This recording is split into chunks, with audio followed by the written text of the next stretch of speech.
Namah Shivaya.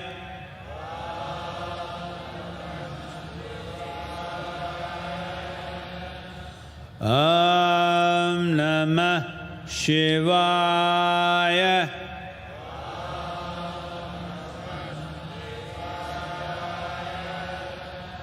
Om Namah Shivaya.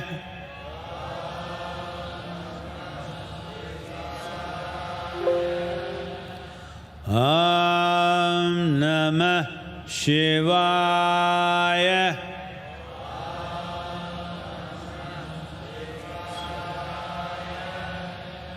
Om Namah Shivaya. Om Namah Shivaya.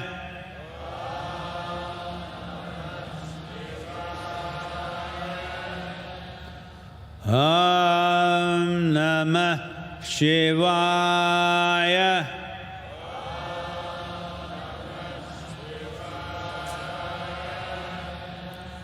Om Namah Shivaya.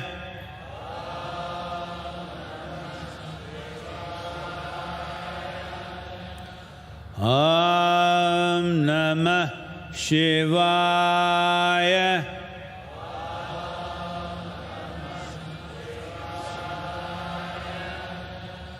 Om Namah Shivaya.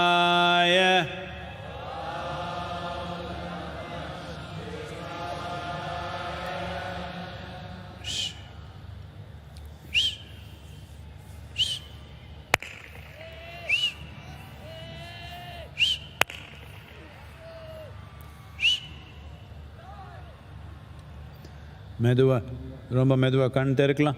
Slowly, very slowly, please open your eyes.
Shivoham, Shivoham, Mrityushankana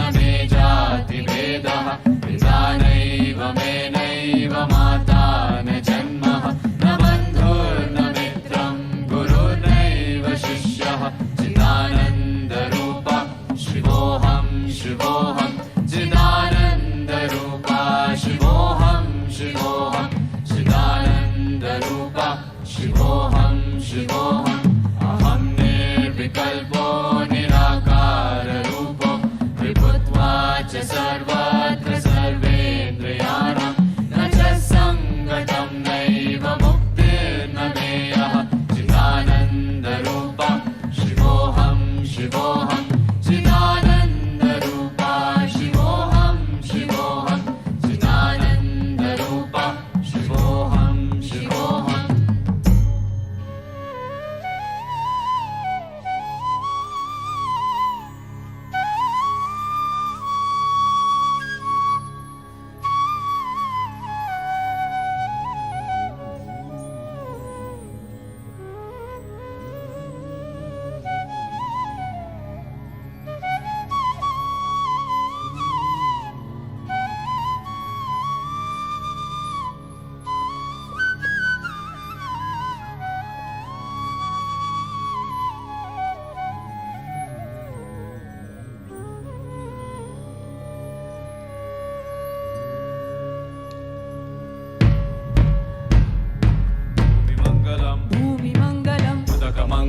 उदगमङ्गलम् अग्निमङ्गलम् अग्निमङ्गलम् वायुमङ्गलम् वायुमङ्गलम् गगनमङ्गलम् गगनमङ्गलम् सूर्यमङ्गलम् सूर्यमङ्गलम् चन्द्रमङ्गलम् चन्द्रमङ्गलम् जीवमङ्गलम् जीवमङ्गलम् जगतमङ्गलम् जगदमङ्गलम् देहमङ्गलम् देहमङ्गलम् मनोमङ्गलम् मनोमङ्गलम् आत्ममङ्गलम् आत्ममङ्गलम् भूमिमङ्गलम् उदकमङ्गलम् अग्निमङ्गलम् वायुमङ्गलम् गगनमङ्गलम् सूर्यमङ्गलम् चन्द्रमङ्गलम् जीवमङ्गलम् जगतमङ्गलम् देहमङ्गलम् मनोमङ्गलम् आत्ममङ्गलम् सर्वमङ्गलम् भवतु भवतु भवतु सर्वमङ्गलम् भवतु भवतु भवतु सर्वमङ्गलम् भवतु भवतु भवतु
महेश्वर भुजङ्गभूषण नीलकण्ठाय देवाय आदियोगिनां त्वां सश्रद्धे मुक्तिदायिने आदियोगिने दिव्यहारतिमर्पयामि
शिव शिवाय ताण्डवप्रियाय देवाय आदियोगिनं त्वां सश्रद्धे मुक्तिदायिने आदियोगिने दिव्यहारतिमर्पयामि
Yogeshwaraya Bhuta Bhuta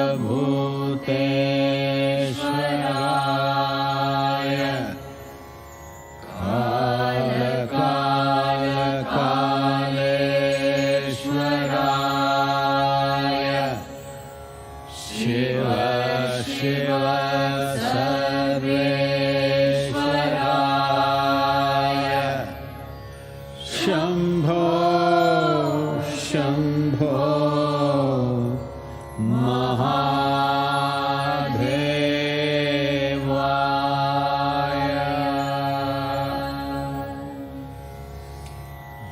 Yoga Yoga Yogeshwaraya Bhuta Bhuta Bhuteshwaraya Kala Kala Kaleshwaraya Shiva Shiva Sarveshwaraya Shambho Shambho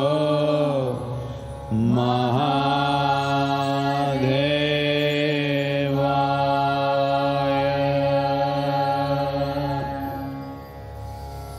Yoga Yoga Yogeshwaraya Bhuta Bhuta Bhuteshwaraya Kala Kala Kaleshwaraya Shiva Shiva Sarveshwaraya Shambho Shambho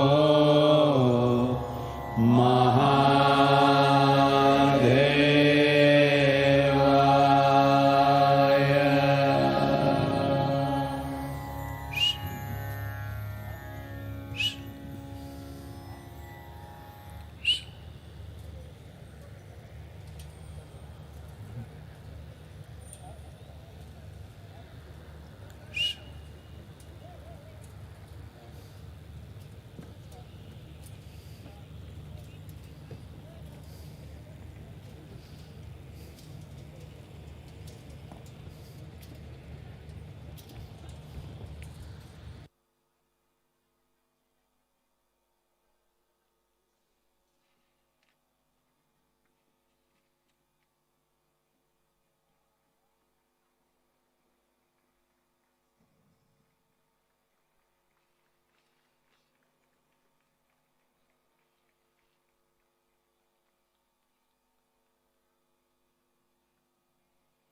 15,000 years ago, a being appeared in the upper regions of Himalayas.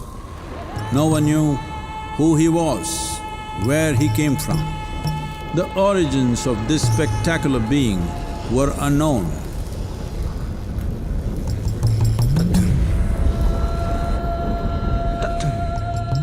When his ecstasy allowed him some movement, he danced wildly.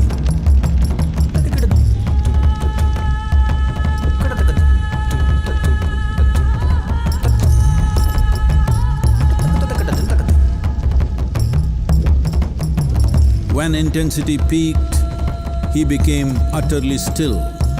People saw that he was experiencing dimensions that no one had ever known or able to fathom. His ecstasy and intensity allowed him to transcend his physical form. Witnessing an individual human in union with the cosmos, they called him a yogi, as he was the first one, the Adiyogi.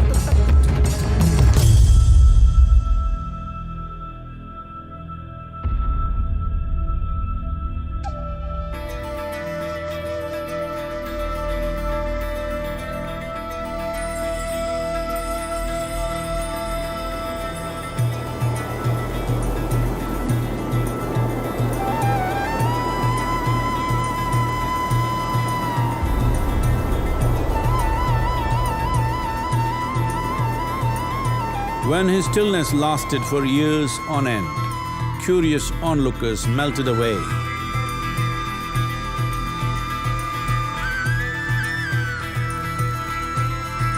Only 7 seekers remained, as they could not tear themselves away from him.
He transmitted the profound science of yoga in its full depth and dimension.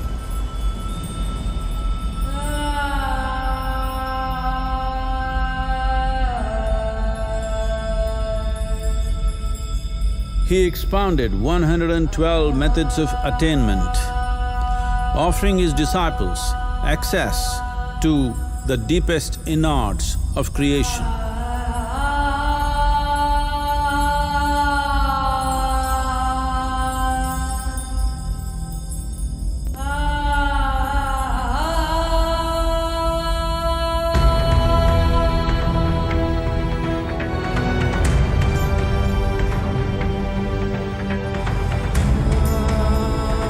In this magnificent state of yoga, many mysteries of the created and the uncreated cascaded upon his unbridled wild hair.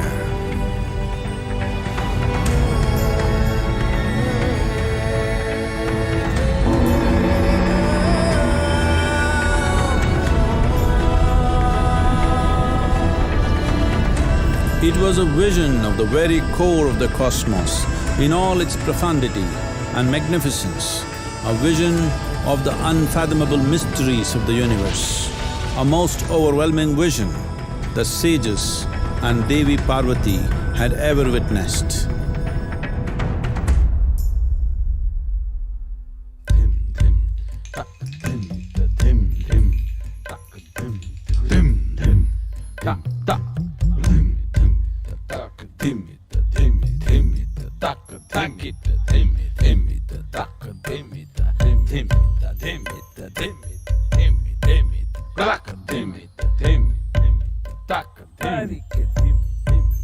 Devi Parvati, seeing Adiyogi reveling in ecstatic states, said, "I want to have what you have, show me the way."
Adiyogi absorbed her and made her a part of himself, and hence he is the Ardhanari, the ideal man, where one half of him is woman.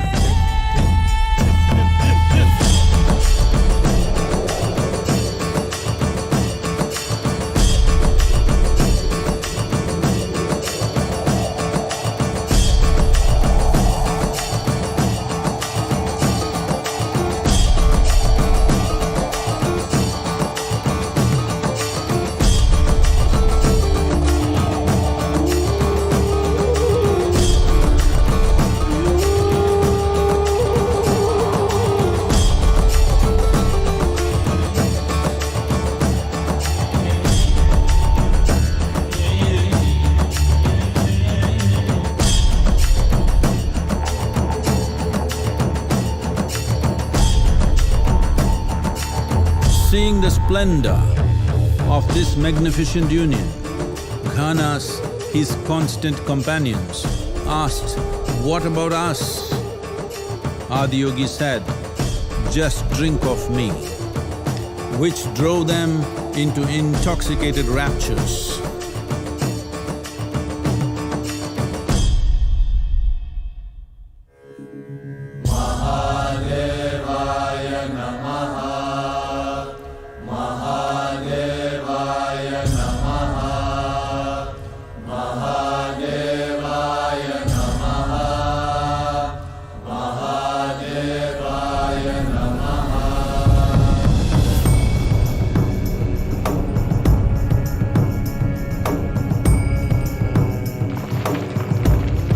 Seven sages, the Saptarishis, took the sacred science of yoga in all its forms to human habitations across the planet, which turned into crucibles of civilization.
This spectacular being is not of the past, but the future of humanity.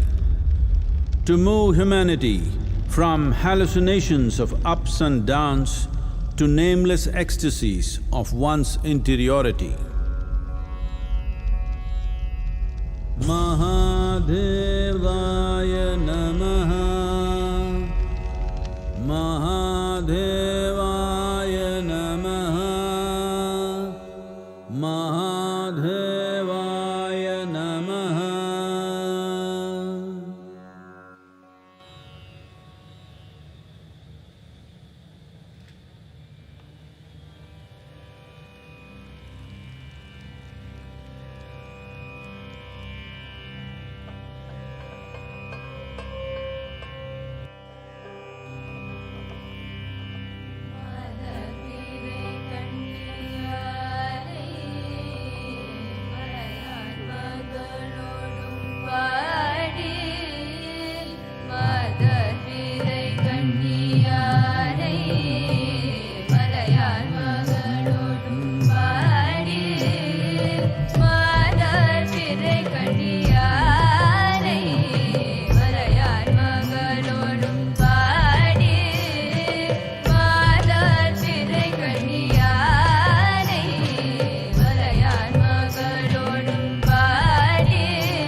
Friends, each year we try to make the Maha Shivaratri celebrations as interactive as possible and invite participation from our viewers around the world. To take this exercise forward, we now feature a few questions that our viewers have sent us to ask of Sadguru and seek his response. May we have the first question, please?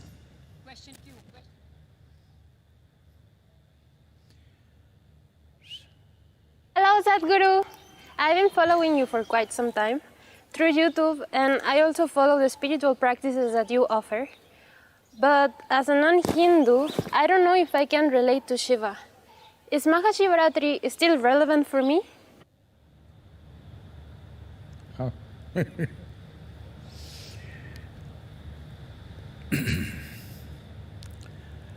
Maha Shivaratri is of significance because of the planetary situation. So, Mahashivaratri is relevant for every life that's upon this planet. When I say every life, if you are a worm, an insect, a bird, a tree, an animal, particularly if you're a human being, because to benefit, to really benefit, you need a vertical spine. Fortunately, we, the human beings, are the only ones who have attained to this possibility of keeping our spines vertical when we wish to. Those of you who've gone down, wherever you are, time to keep it erect. Because on this day, there is a natural upsurge of energy. Doesn't matter what religion you belong to, what culture you belong to, if you have a spine and it is vertical, you can immensely benefit. But even if you're an invertebrate, you can still benefit. Well, there is a lot that we can say about this as to how it happens. But to give a very simple example, all of you know that today our modern ships are nuclear powered and, you know, they are of a different kind, but still for a sailor. But especially if you were a sailor 100, 200 years ago, where you were depending upon the sails, the tides in the ocean determined where you go and when you go. Tides essentially means because either of full moon or because of new moon. Those 2 to 3 days, the entire ocean rises. Millions of trillions of tons of water rises. You must know this, 96.5% of water on the planet is in the oceans, and it rises significantly on that day, on those few days rather. This is also one of those days. So all the fluids in the world are rising. When the ocean can rise, yourself, wherever you are from, whatever culture you are, whatever you believe or disbelieve, your body is nearly 2/3 water. When the ocean can rise, do you believe the water in you doesn't rise?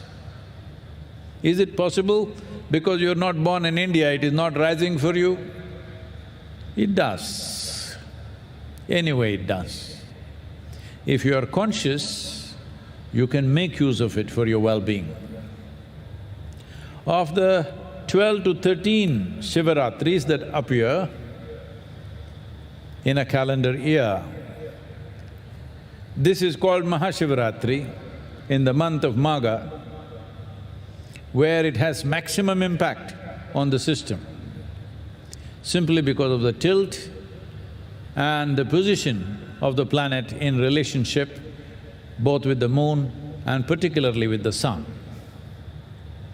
So, what you believe and disbelieve, what culture you come from, what you look like, doesn't matter.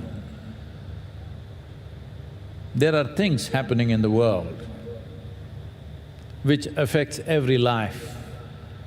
Mahashivaratri is one of them, it affects every life. Those who are conscious can make use of it to become exuberant, ecstatic lives.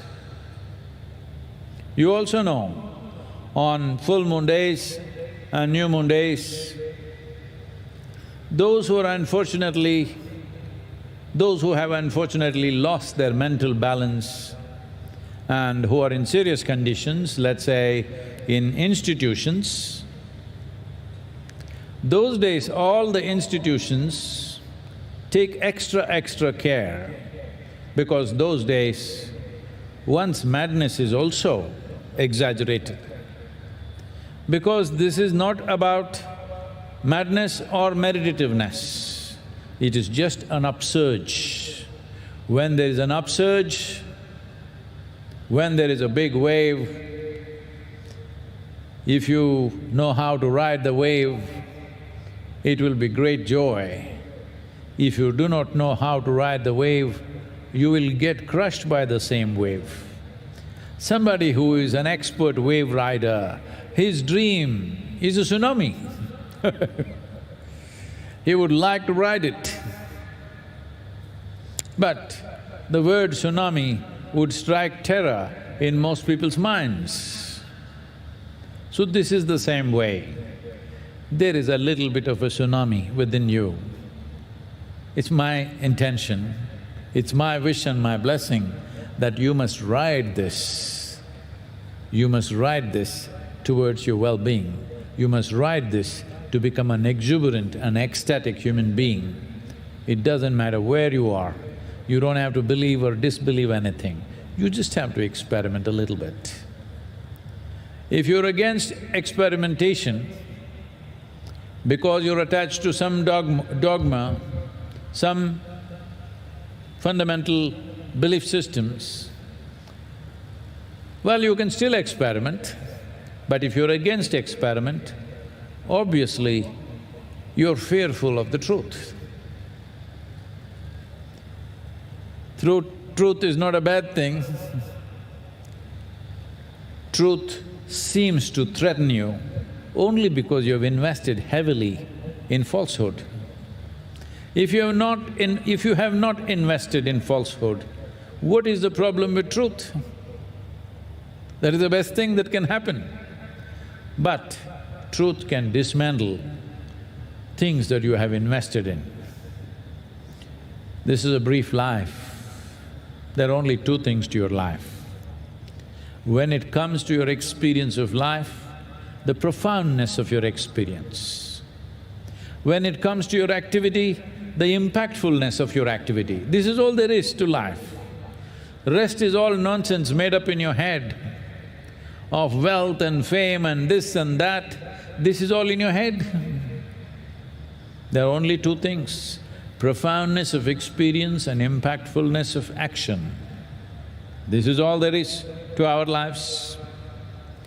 If you want this, if you want to craft your life in such a way that you determine how profound your life is and how impactful your actions are,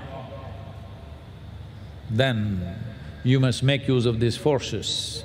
You must learn to ride the tsunami of Mahashivaratri.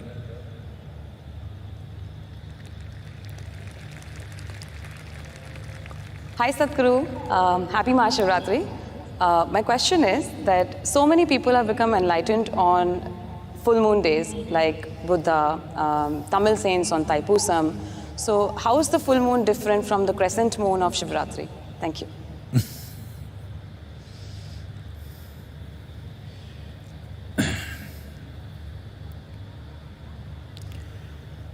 Well, the young woman, what's her name?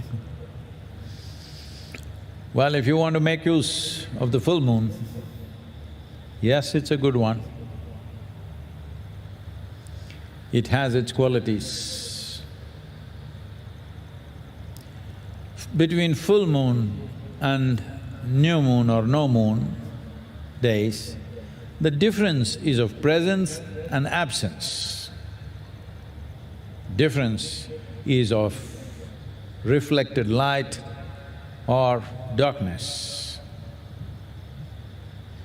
If you're seeking exuberance of activity, if you're seeking a relationship with the world around you, if you are seeking success in the world, I would generally craft your sadhana around full moon. But you have matured to a place where all these things are not fundamental goals of your life. The goals of your life are transcendent in nature. You want to go beyond all this. You don't mind success as a consequence, but not as a fundamental goal. You don't mind love and romance as a consequence, not as a fundamental goal. You don't mind wonderful relationships as a consequence of your pursuit, but not as a fundamental goal. If you have reached that place in your life, then we will make use of Maha Shivaratri and every Shivaratri, 12 to 13 Shivaratris in the year. But as a part of this, because I know you're a young person, for you certain things matter still. So, from 28th of March, I think, am I right? The next full moon day, in the month of March now, I've committed to 12 full moons that we will have satsang.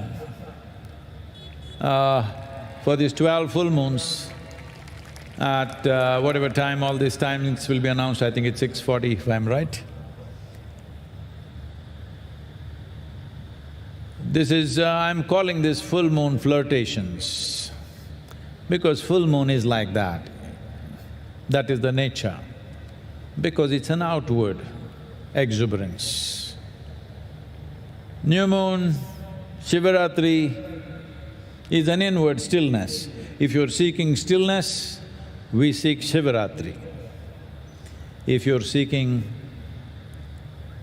flirtations with life, then full moon. So we will have full moon flirtations for the next 12 full moons. Be with me, let's see what we can do.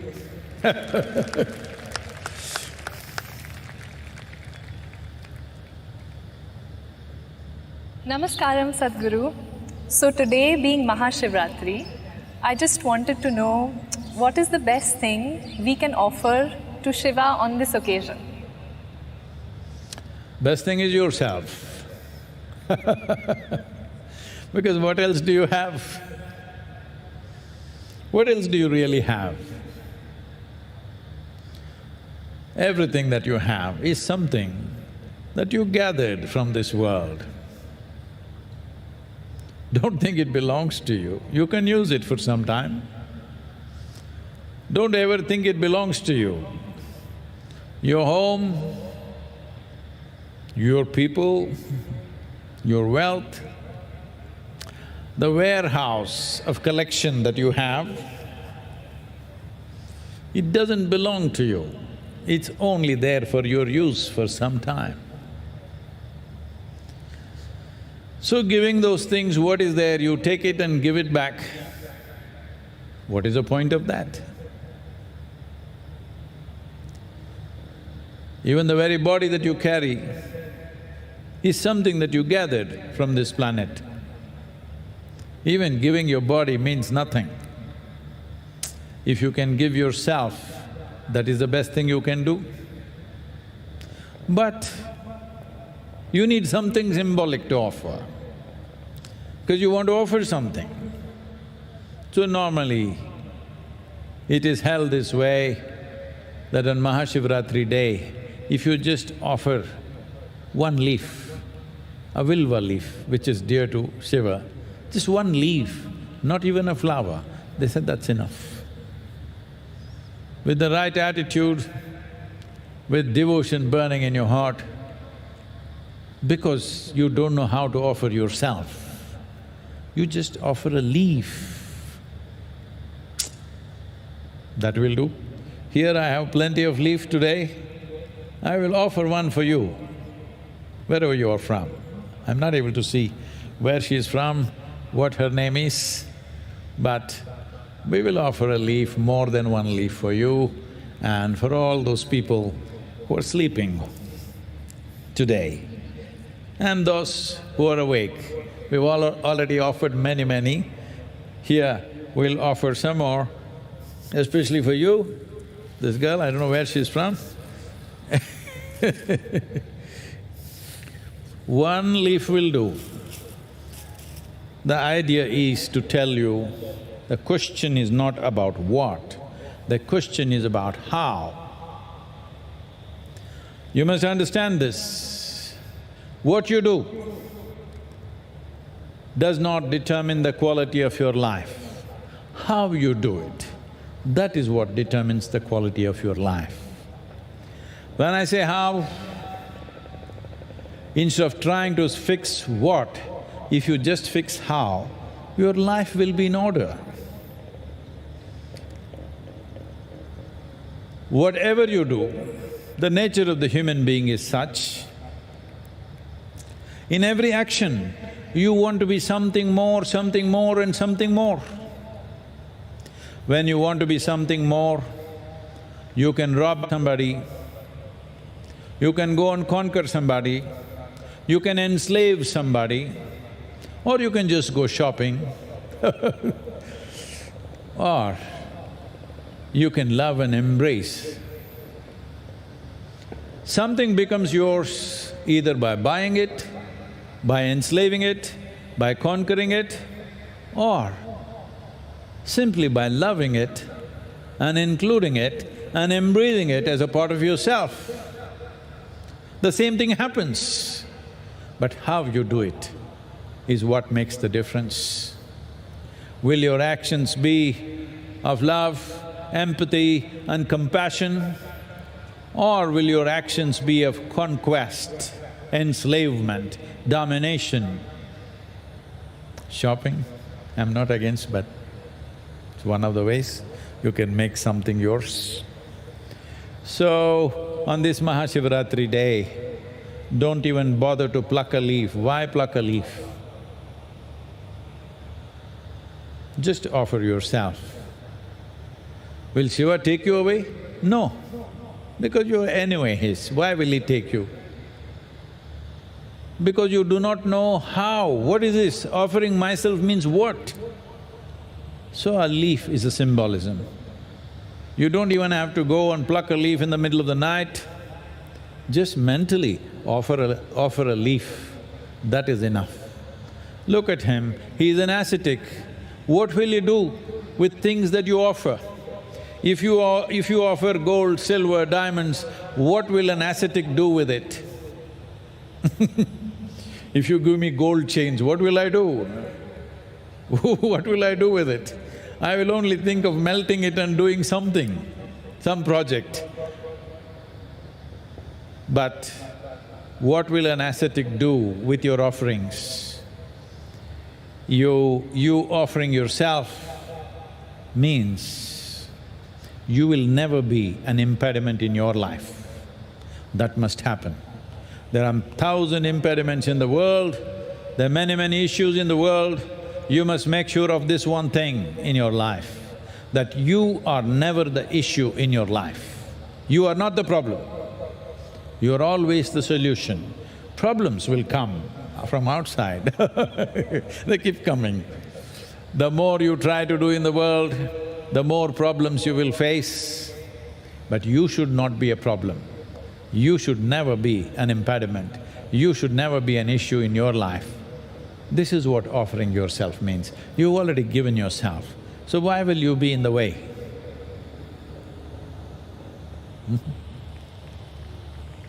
Namaskaram, Sadguru. Oh. You have often talked about Shiva as the destroyer, and I'm a little scared of this destructive aspect of Shiva. Is there a form of Shiva who is a protector as well? Does Shiva protect us?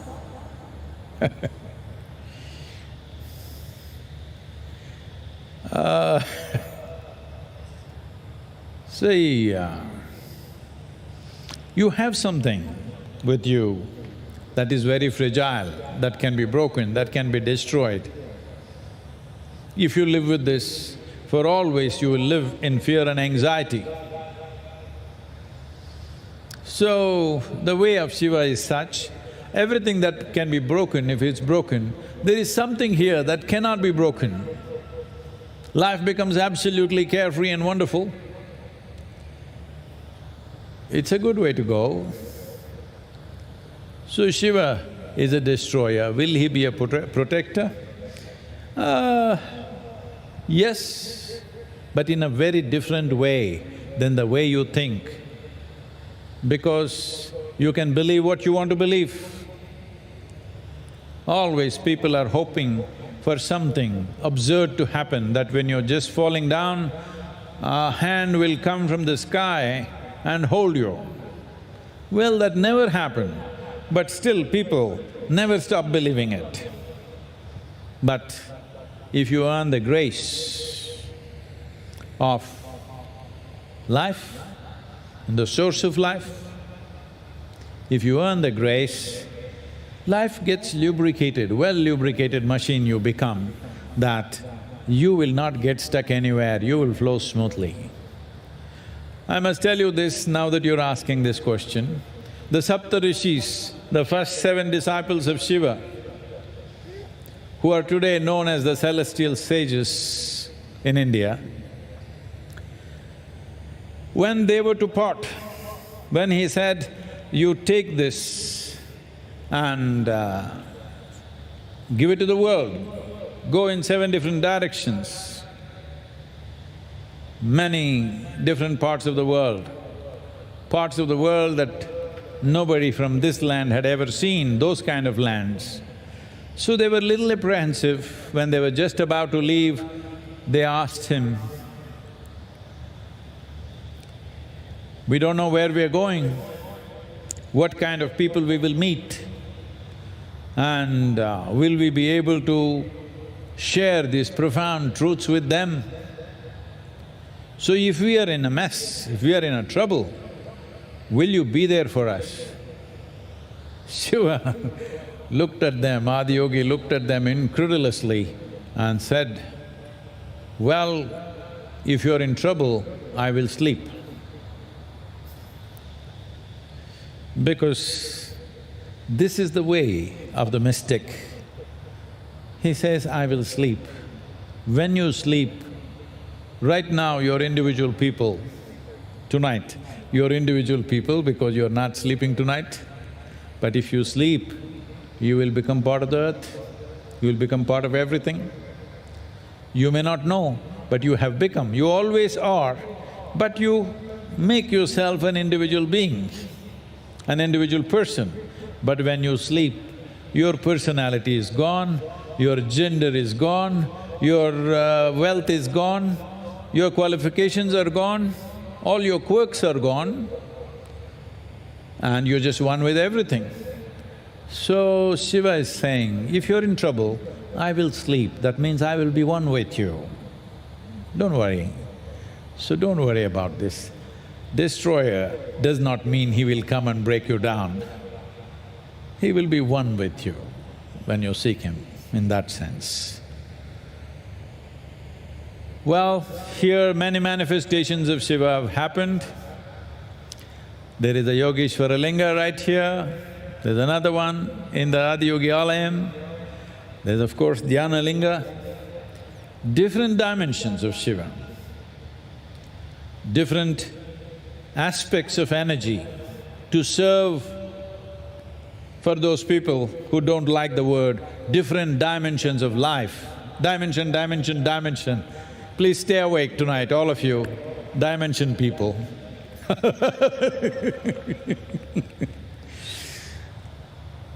Tomorrow at least you have some subject to be busy on the Twitter, that's why I'm giving you the opportunity. So, at the entrance of the yoga center, we will be consecrating a Kala Bhairava temple sometime this year. It's already nearing completion in terms of construction. Consecration is a little more complex process because this temple is designed and consecrated to serve both the living and the dead. So it's of a different nature. So anytime in the next few months it will come up.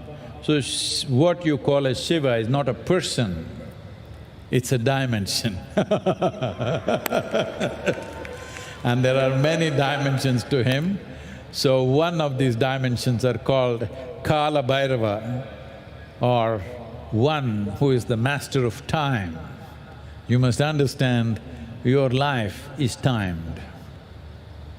Never forget this, that you are timed. As you sit here, your life is ticking away.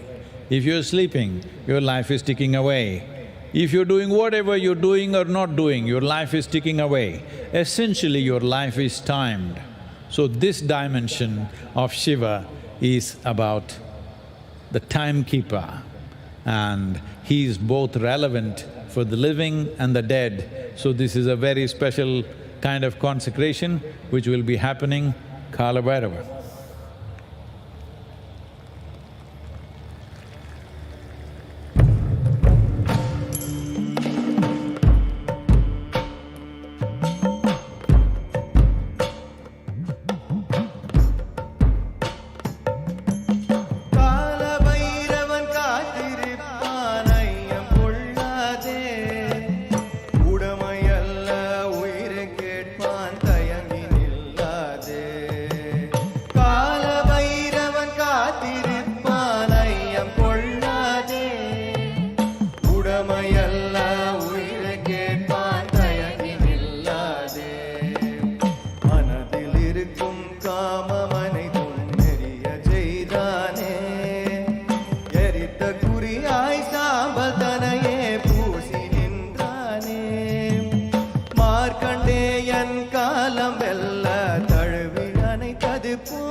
Mahadeva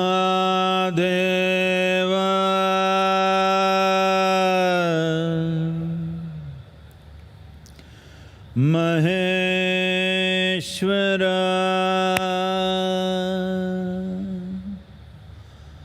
Bhairava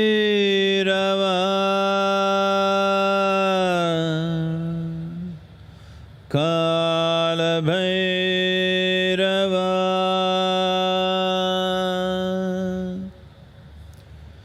Kala Kala Bhairava Mahakala.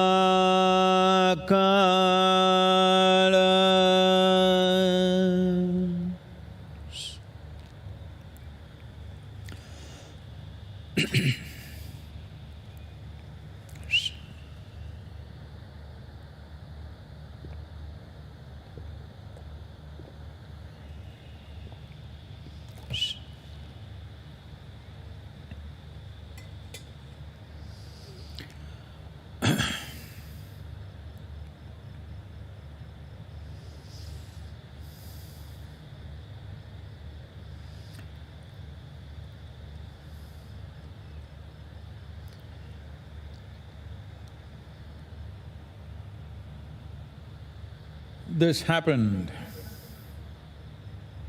a little over a century.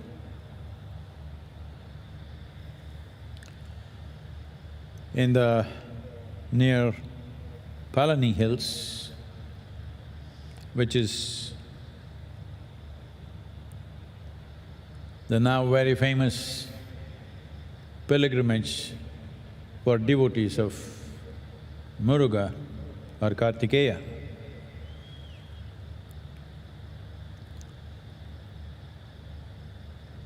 There was a sage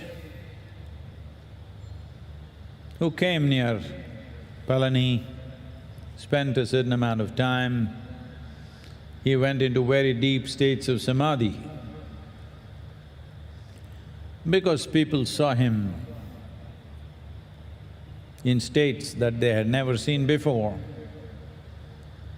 people started gathering, and at one point, more people started gathering around this sage than going to the temple.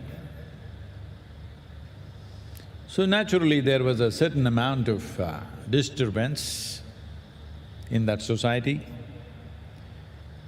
So, some people conspired and they wanted to somehow see that this sage is put away. So they complained one day to the local, like panchayat kind of setup. And they said, he is in a state of sacrilege because they found him during early morning time when he went for defecation. At that time, he was uttering God's name. To put it very simply, he was shitting and saying Shiva at the same time. Somebody got offended by this. So they complained and they said he must be punished. He is causing a sacrilege. So they called him for an enquiry. He went and sat there. Then they asked, is it true that you are uttering the holy name during unholy times? He said nothing.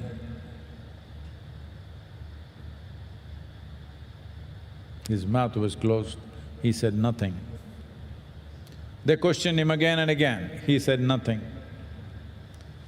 Then they're about to mete out a punishment, some kind of punishment. All they wanted was to have him banished from that place. But then something happened which unnerved all of them. He simply sat there with his mouth closed. But everybody started hearing the reverb of Shambho, loud and clear. He didn't say a thing, mouth is closed, not saying a thing, but his very body started reverberating Shambho. After that, they left him alone. In many ways, this sage and this one sound, Shambho, has been the basis of everything we have done here and we will continue to do here. Our life and our way to go beyond life will be this. So here we will do a Shambho meditation. Very simple. I want all of you to listen carefully, few instructions. Those of you walking up and down, if you settle down quickly, that'll be nice for yourself and everybody. Please, you must either maintain social distancing or you must be masked. One of these things you must manage, please. இப்போ இந்த மொத்தம் சொல்லிடுவீங்களா?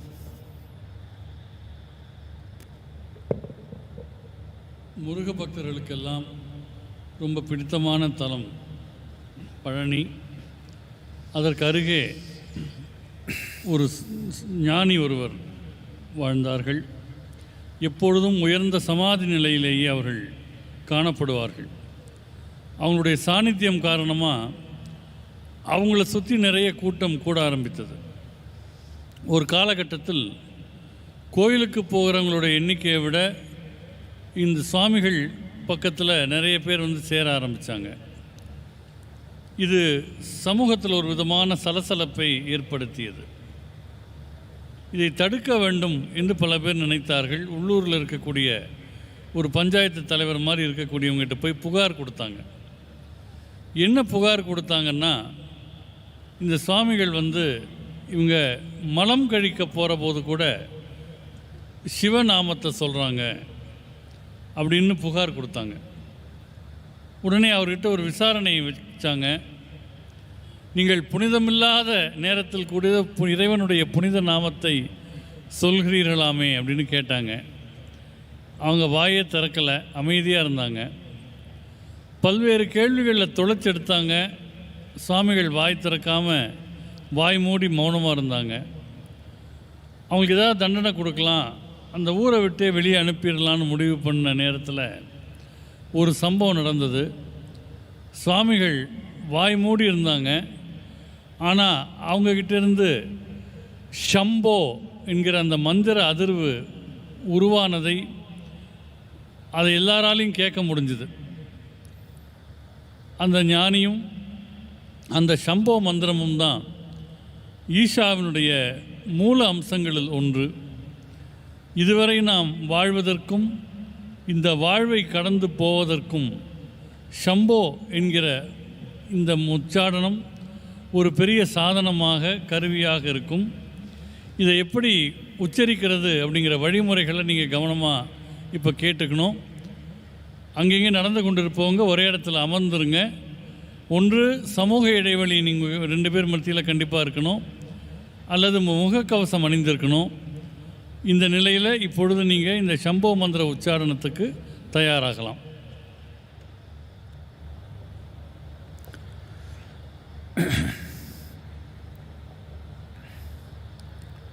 இந்த உடலில் இந்த 3 இடங்கள் இருக்குது. இதுக்கு அனாஹத்தம்னு சொல்லுவோம். எங்கே உங்கள் விலா எலும்பு வந்து சேருது, இதுக்கு அனாஹத்தம்னு சொல்லுவோம். இந்த தொண்டைக்குழியில் இருக்கிறதுக்கு விசுத்தின்னு சொல்லுவோம். பூர்வத்து நடுவில் இருக்கிறதுக்கு ஆக்னான்னு சொல்லுவோம். நீங்கள் பெண்மணி எல்லாமே என்ன பண்ணணுன்னா, உங்கள் இந்த இடது கை எடுத்துகிட்டு உங்கள் அனாஹத்தத்தில் இப்படி வச்சுட்டு அதுக்கு மேலே வலது கை இப்படி வச்சுக்கணும். நான் விசுத்தின்னு சொன்னால் இல்லை தொண்டைக்குழின்னு சொன்னால் இங்கே எடுத்து வச்சுக்கணும். பூர்வத்து நடுவில்னு சொன்னால் இங்கே வச்சுக்கணும். புரிஞ்சிட்டு தானே இந்த 3 விஷயம்?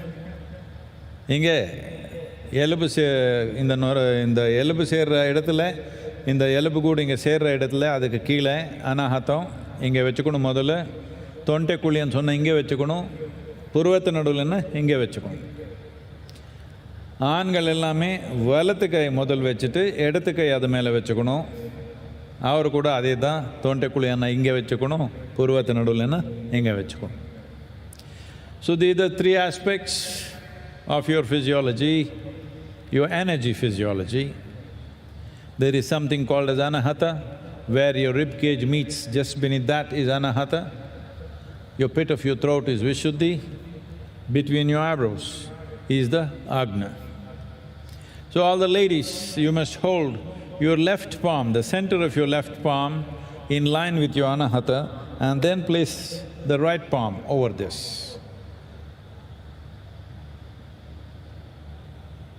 We can't call you gentlemen anymore, it's too English. All the male members, who wherever you are, you must just do the reverse, put the right hand and put the left over that.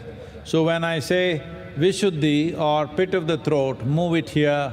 When I say Agna or between the eyebrows, move it here. So if you are a female, left hand first. If you're a male, right hand first. And then the other hand over that. If you have 4 hands, still the same thing. No, just in case you are… who knows? Is this clear? So we will utter this sound, say this after me. Don't run away with the mantra, just say it at a certain pace and go with the pace that we set.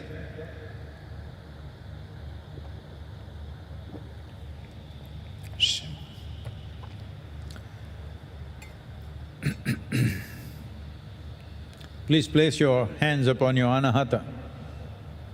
Ladies, left hand first and then the right hand. Men, right hand first and then the left hand. Close your eyes.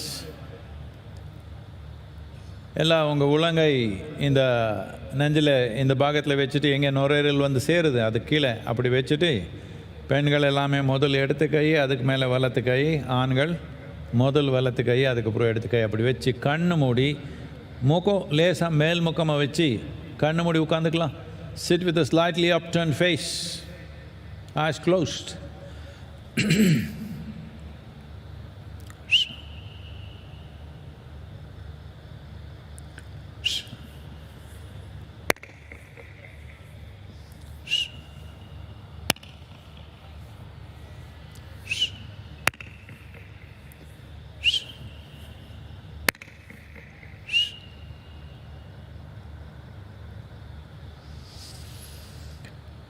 Shambha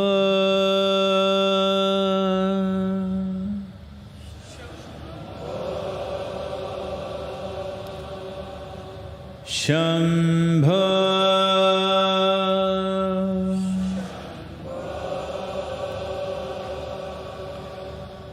Shambha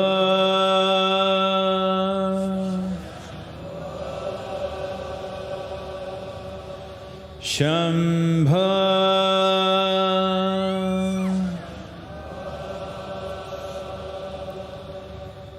Shambha Shambha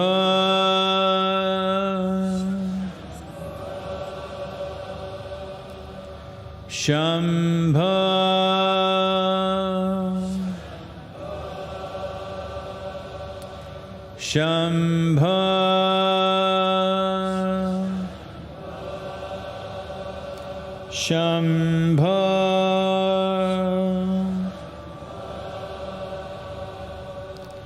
Shambha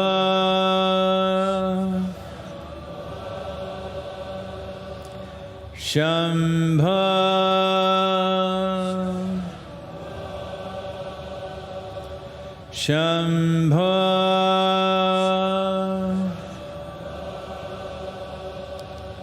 Shambha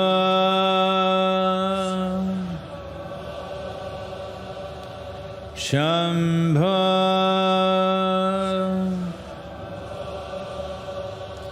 Shambha